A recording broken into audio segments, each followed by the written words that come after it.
নমস্কাৰ স্বাগতম বিউলিৰ হেডলাইনছৰ ষ্টুডিঅ'ত মৰস্মিতা আৰম্ভণিতে এক ব্ৰেকিং নিউজ গলৱান সংঘৰ্ষত ভাৰতৰ 80 জন সেনা জোৱান হতাহত ইয়াৰ 20 জন শহীদ আৰু 4 জনৰ অৱস্থা সংকটজনক চিকিৎসাধীন হৈছে চীনৰ 46 জন সেনা হতাহত হোৱাৰ দাবী কৰিছে ভাৰতীয় সেনা নিশ্চিত কৰিছে তথ্য পুনৰ জনাও যে গলৱান সংঘৰ্ষত ভাৰতৰ 80 জন সেনা জোৱান হতাহত হৈছে ইয়াৰ 20 জন জোৱান হৈছে শহীদ 4 জন সংকটজনক অৱস্থাত চিকিৎসাধীন হৈ আছে আৰু চীনৰ 46 জন সেনা হতাহত হোৱাৰ দাবী কৰিছে ভাৰতীয় সেনা বাহিনীয়ে ভাৰতীয় সেনাই নিশ্চিত কৰিছে এই তথ্য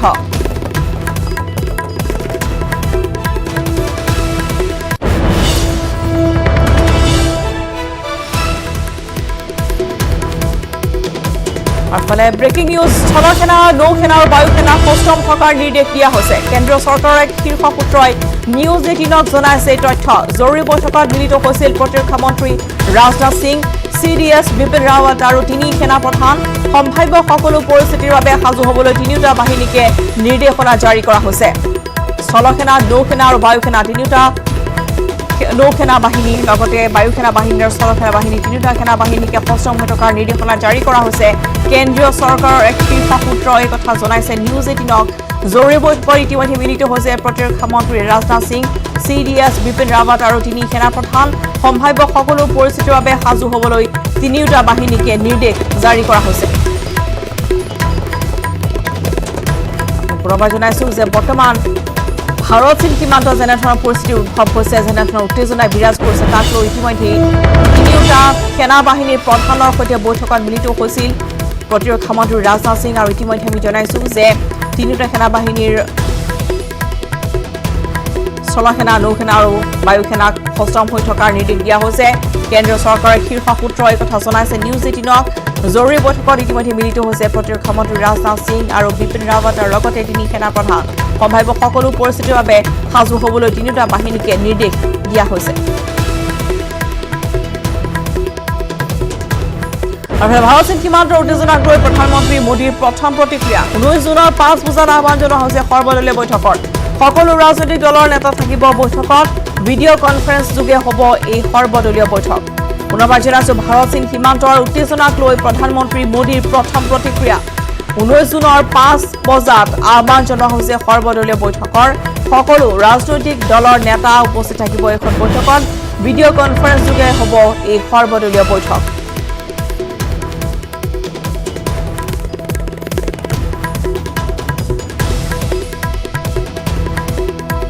ভাৰতত চীনা সৈন্যৰ যি আক্ৰমণ আৰু ইতিমধ্যে আগ্ৰাসনৰ বাবে ইতিমধ্যে বৈঠকৰ আহ্বান জনোৱা হৈছে প্ৰধানমন্ত্ৰী নৰেন্দ্ৰ মোদীয়ে প্ৰথম প্ৰতিক্ৰিয়া প্ৰকাশ কৰিছে 19 জুনৰ 5 বজাত সৰ্বদলীয় বৈঠকৰ আহ্বান জনোৱা হৈছে সকলো ৰাজনৈতিক দলৰ নেতা উপস্থিত থাকিব এখন বৈঠকত আৰু ভিডিঅ' কনফাৰেন্স যোগে এই সৰ্বদলীয় বৈঠক আহ্বান জনোৱা হৈছে 19 জুনৰ 5 বজাত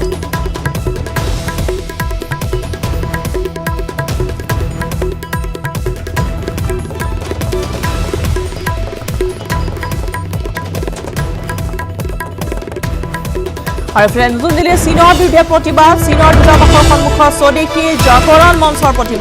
প্ৰতিবাদৰ প্ৰাক্তন সেনা বিষয়া জোৱানৰ অংশগ্ৰহণ আৰক্ষী আটক কৰিছে কেইবাজনৰ প্ৰতিবাদকাৰী নতুন দিল্লীত চীনৰ বিৰুদ্ধে প্ৰতিবাদী কাৰ্যসূচী ৰূপায়ণ কৰা হৈছে চীনৰ দূতাবাসৰ সন্মুখত এনেধৰণে স্বদেশী জাগৰণ মঞ্চৰ প্ৰতিবাদী কাৰ্যসূচী ইতিমধ্যে কেইবাগৰাকীও প্ৰাক্তন সেনা বিষয়াও অংশগ্ৰহণ কৰিছিল এই প্ৰতিবাদী কাৰ্যসূচীত আৰু ইতিমধ্যে সেই স্থানৰ পৰা আটক কৰা হৈছে কেইবাগৰাকীও প্ৰতিবাদকাৰী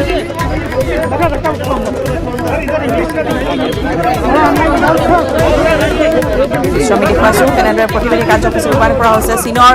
দূতাবাসৰ সন্মুখত এনেদৰে স্বদেশী জাগৰণ মঞ্চৰ এই প্ৰতিবাদী কাৰ্যসূচী যি কাৰ্যসূচীত ইতিমধ্যে আৰক্ষীয়ে বাধা প্ৰদান কৰিছে গলৱান সংঘৰ্ষৰ কথা ইতিমধ্যে আমি জনাইছো য'ত 80গৰাকীকৈ সেনা জোৱান হতাহত হৈছে আৰু ইতিমধ্যে 20 জনকৈ শ্বহীদ হৈছে সেনা জোৱান তাৰপিছতে ইতিমধ্যে চীনৰ বিৰুদ্ধে প্ৰতিবাদ মুখৰ হৈ পৰিছে সমগ্ৰ দেশ বিভিন্ন প্ৰান্তত চীনা পতাকা দাহ কৰা হৈছে প্ৰতিবাদী কাৰ্যসূচী ৰূপায়ণ কৰা হৈছে আৰু ইয়াৰ নতুন দিল্লীৰ দৃশ্য আমি দেখুৱাইছো নতুন দিল্লীত য'ত স্বদেশী জাগৰণ মঞ্চ নামৰ এটা সংগঠনে প্ৰতিবাদী কাৰ্যসূচী ৰূপায়ণ কৰিছে প্ৰাক্তন সেনা বিষয়াও এই অংশগ্ৰহণ কৰিছে প্ৰতিবাদী কাৰ্যসূচীত ইতিমধ্যে চীনৰ দূতাবাসৰ সন্মুখৰ পৰা আৰক্ষী আটক কৰিছে কেইবাজনৰ প্ৰতিবাদকাৰী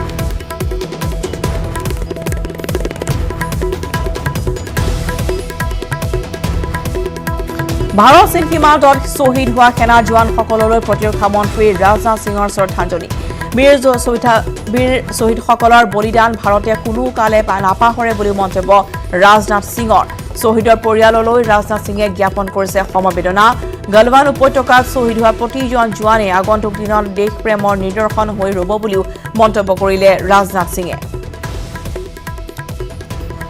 টুইটযোগে কথা সদৰি কৰিছে প্ৰতিৰক্ষা মন্ত্ৰী ৰাজনাথ সিঙে ভাৰত চীন সীমান্তত শ্বহীদ সেনা জোৱানলৈ শ্ৰদ্ধা নিবেদন কৰা হৈছে বীৰ শ্বহীদসকলৰ বলিদান ভাৰতে কোনো কালে নাপাহৰে বুলি মন্তব্য প্ৰতিৰক্ষা মন্ত্ৰী ৰাজনাথ সিঙৰ শ্বহীদৰ পৰিয়াললৈ ৰাজনাথ সিঙে জ্ঞাপন কৰিছে সমবেদনা গলৱান উপত্যকাত শ্বহীদ হোৱা প্ৰতিজন জোৱানে আগন্তুক দিনত দেশ প্ৰেমৰ নিদৰ্শন হৈ ৰব বুলিও মন্তব্য ৰাজনাথ সিঙৰ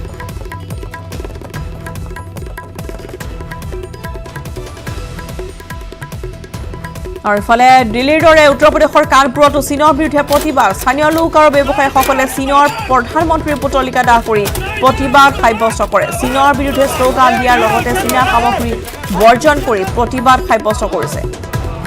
এনেদৰে চীনা সামগ্ৰী বৰ্জন কৰিব লাগে বুলি প্ৰতিবাদী কাৰ্যসূচী ৰূপায়ণ কৰা হৈছে কানপুৰৰ দৃশ্যয়া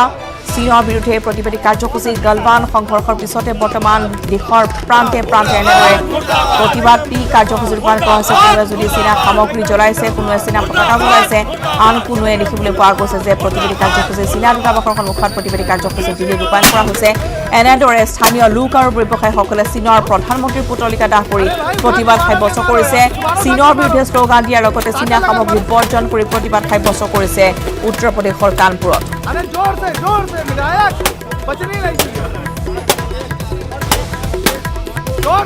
আনহাতে বাৰাণসী খবৰ আহিছে বাৰাণসীতো চীনৰ বিৰুদ্ধে প্ৰতিবাদ লাডাখত 20 গৰাকীকৈ ভাৰতীয় সেনা শ্বহীদ হোৱাৰ পিছত ৰাজপথলৈ ওলাই আহিছে বিশাল ভাৰত সংস্থান নামৰ সংগঠনটো চীনৰ ৰাষ্ট্ৰপতিৰ বিৰুদ্ধে শ্লোগান দিয়াৰ লগতে চীনা সামগ্ৰী বৰ্জনৰ আহ্বান জনাইছে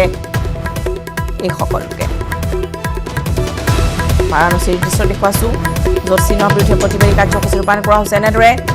লাডাখত 20 গৰাকীকৈ ভাৰতীয় সেনা শ্বহীদ হোৱাৰ পিছতে এতিয়া বিশাল ভাৰত সংস্থান নামৰ এই সংগঠনটো ওলাই আহিছে ৰাজপথলৈ চীনৰ ৰাষ্ট্ৰপতিৰ বিৰুদ্ধে শ্লোগান দিছে লগতে চীনা সামগ্ৰী বৰ্জনৰ আহ্বান জনোৱা হৈছে